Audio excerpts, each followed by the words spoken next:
Bonjour à toi qui regarde cette vidéo, c'est le frère Cospiel et aujourd'hui je vais partager un peu la parole de Dieu. Mais ne quitte pas cette vidéo parce que je vais t'expliquer c'est quoi prier. Définition très simple, c'est parler à Dieu. Mais il y a une définition un peu plus profonde et ça va même nous amener à comprendre un des versets clés de la parole de Dieu qui est dans 1 Thessaloniciens 5 au verset 17. On le connaît tous, prier sans cesse. Mais comment je peux prier sans cesse? Parce que moi clairement, je me pose cette question, comment au travail, comment dans mes études, comment en famille, à Noël, comment dans le métro, enfin dans différentes situations, comment je peux être constamment en prière? C'est ça ma question. Parce que si je prie devant mon patron, moi je me rappelle lorsque je travaillais, j'avais commencé à prier, mon patron il m'a dit mais t'es pas à l'église là, arrête de prier comme ça. T'es au travail, tu bosses hein. Et il m'a dit tu remontes tes manches et tu travailles. Et en fait ça m'avait vexé parce que moi j'essayais d'appliquer la parole. Mais en fait, je n'avais pas compris une chose.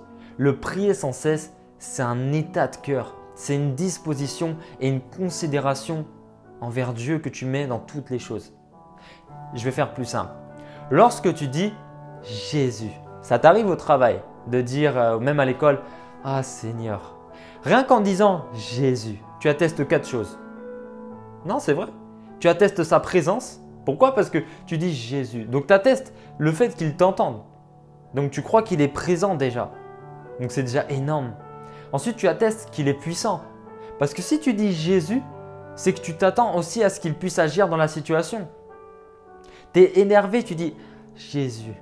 Tu attestes qu'il est présent, qu'il t'entend, mais tu attestes qu'il est puissant et qu'il peut agir. Tu attestes également sa grâce.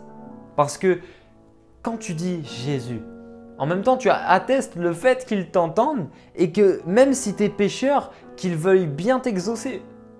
Parce qu'il ne faut pas oublier que tu t'es détourné de Dieu, tu as péché contre lui, tu lui as fait du mal. Mais grâce à Jésus qui est mort à la croix, nous pouvons maintenant s'approcher de lui. Mais tu attestes une quatrième chose, tu attestes sa bonté. Parce que Dieu ne nous accueille pas comme un serviteur, Dieu nous accueille comme un enfant.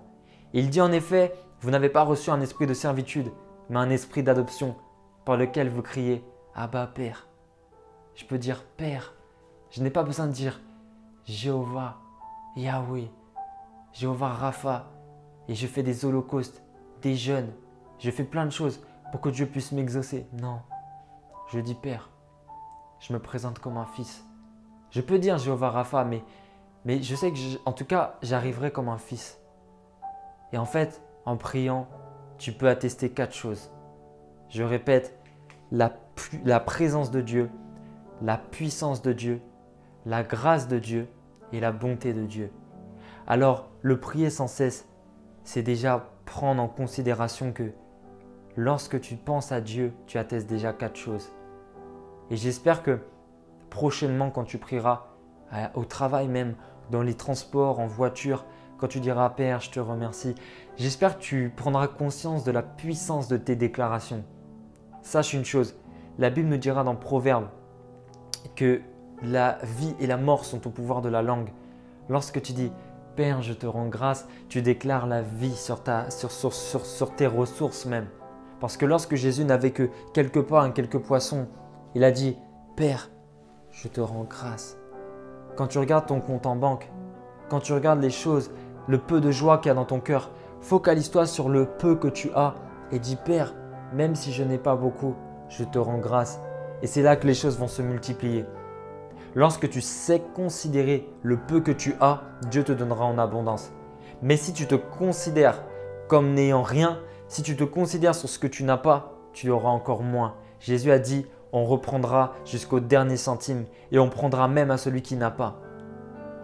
Donc c'est pourquoi vaut mieux considérer qu'on a toujours. Alléluia, tu es béni, Jésus t'aime et sache une chose, et il n'y a aucun péché que tu as pu faire qui t'a clairement éloigné de lui. Aujourd'hui, tu peux revenir à lui. Tu t'étais éloigné de lui, non, mais aujourd'hui, tu peux revenir, t'inquiète pas. Tu peux revenir à lui. Reste dans sa présence et dis, Père, aujourd'hui, je me repens, je te demande pardon parce que j'ai cru que j'étais loin de toi alors que tu étais si proche de moi. Père, aujourd'hui, je veux revenir à toi. Et reviens avec un cœur sincère. Et Jésus se fera un plaisir d'intervenir dans ta vie. Que Dieu te bénisse. C'était 5 petites minutes dans la présence de Dieu.